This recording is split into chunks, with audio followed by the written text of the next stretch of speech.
on, you can't hear the orders. It makes for a very exciting time. Oh, they look menacing.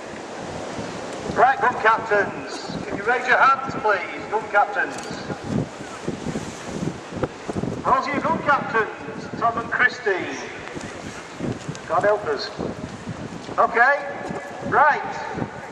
We will go through loading procedure. We brought the cannons onto the field, they've not fired before, they've been stored overnight. There could be a mouse down the barrel, so we need to search to make sure the barrel is clear. Okay, search. They're putting the search down. This is a piece of non-ferrous metals that will not spark, and they're going to make sure that nothing is in the barrel.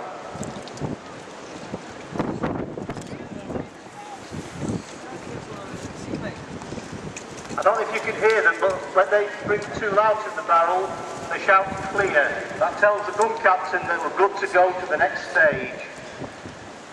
Okay, we've not fired them before, we don't need to mop them out at this point, so we put in the powder charge. Now once this powder charge is in, we shove it all the way down to the breech, the back end of the cannon. At this point we will introduce ball, chain shafts, all sorts of nasties into the barrel so they could be fired out. But we're not there to do this today. So basically we're just putting powder down the barrel to the breech, and once it's seated at the breech, they will compress it by ramming it hard.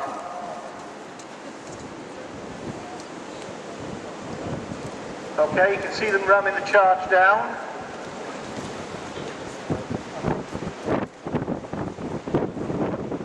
I don't know if you noticed, but the gun was loaded flat, because none of us are 8 foot tall. But when we fire it, it's on full trajectory. Okay, the powder's now been seated. What we're going to do is going to prick the charge. Introducing a pricker down the touch hole to burst that bag.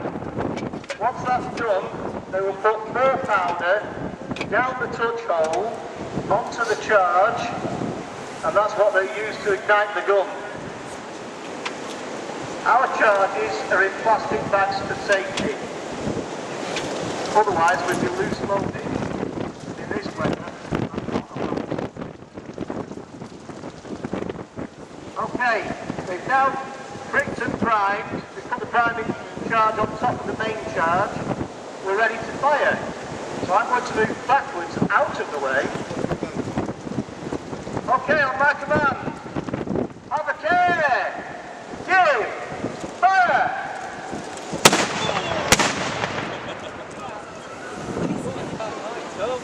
Oh, that dog didn't like it then. Have a care is.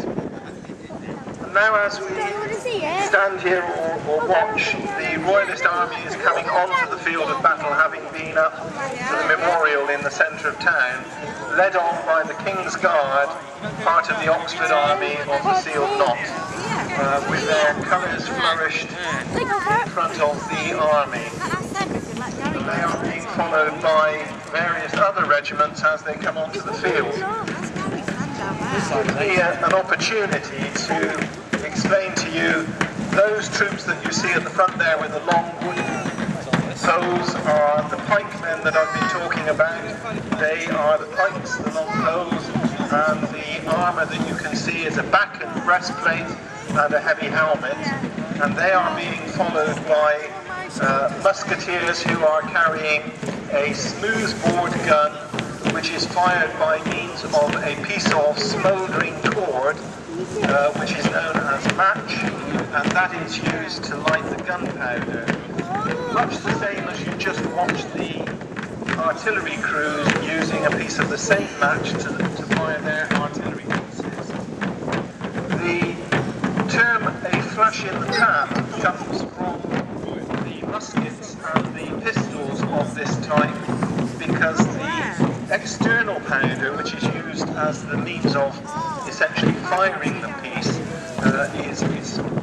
is in a little pan on the outside of the barrel. And just as you saw with that artillery piece just now, occasionally the powder catch and burn instantly and therefore explode the powder down the barrel. And that is known as a flash in the pan, because you get a bright flash of flame from the pan, but it doesn't fire the gun. So when you talk about a flash in the pan, that is the reason for it. You will also notice that there are a good number of people drumming, and the reason for this is that on the battlefield they act as the messengers for the officers in command of units, because the drums are used as a form of, in effect, what we would use as radio today. So in other words, they are a way of passing orders through to your troops. So there's a drum beat that your troops will recognise as an advanced drum beat, a drum beat for retreat, withdrawal. Different types of drum beat have different purposes, and the troops are drilled to understand what those drummers are saying to them at the command of their officers. You also see the flags, which are known as ensigns. These are the soul of a regiment. They embody what a regiment is all about. And just as in the modern army, the colours, the flags of the individual regiments are treated with much respect by their soldiers. And the soldiers know their colours, they know their individual company colours, and they will rally to those when called upon during the battle.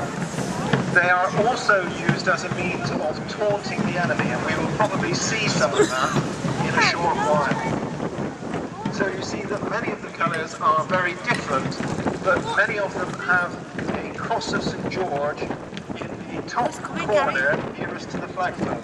And that is a fairly standard device which is used by both Parliament and Royalists alike. And now we have Parliament entering the field and forming up at this end of the field. The more observant of you will have noticed that the officers who are commanding the troops are wearing what we call scarves. They are sashes across their shoulders or around their waists, and they are in different colours according to which army you belong to. If you are a royalist, you will have a red scarf. If you are a parliamentarian, you will probably have a tawny orange or gold scarf, but there are also blue ones as well. So that was a means for opposing armies to recognise each other. But in all other respects, there is nothing to choose between the look of one army and the look of another. I should tell you when they're going to do it. Very unsportingly, the Royalists have opened fire before the Parliamentarians have even got onto the field. Alright.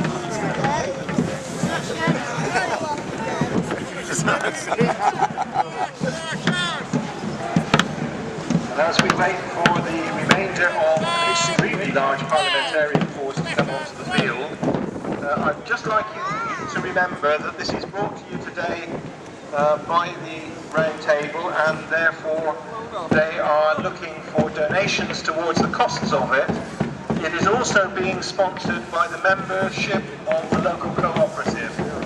So there is sponsorship from your local people, but please dig deep into your pockets and throw the rotary.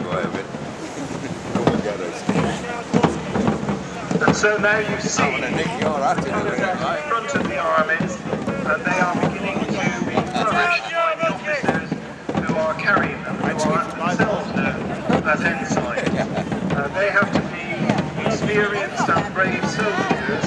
Very often they have been brought up from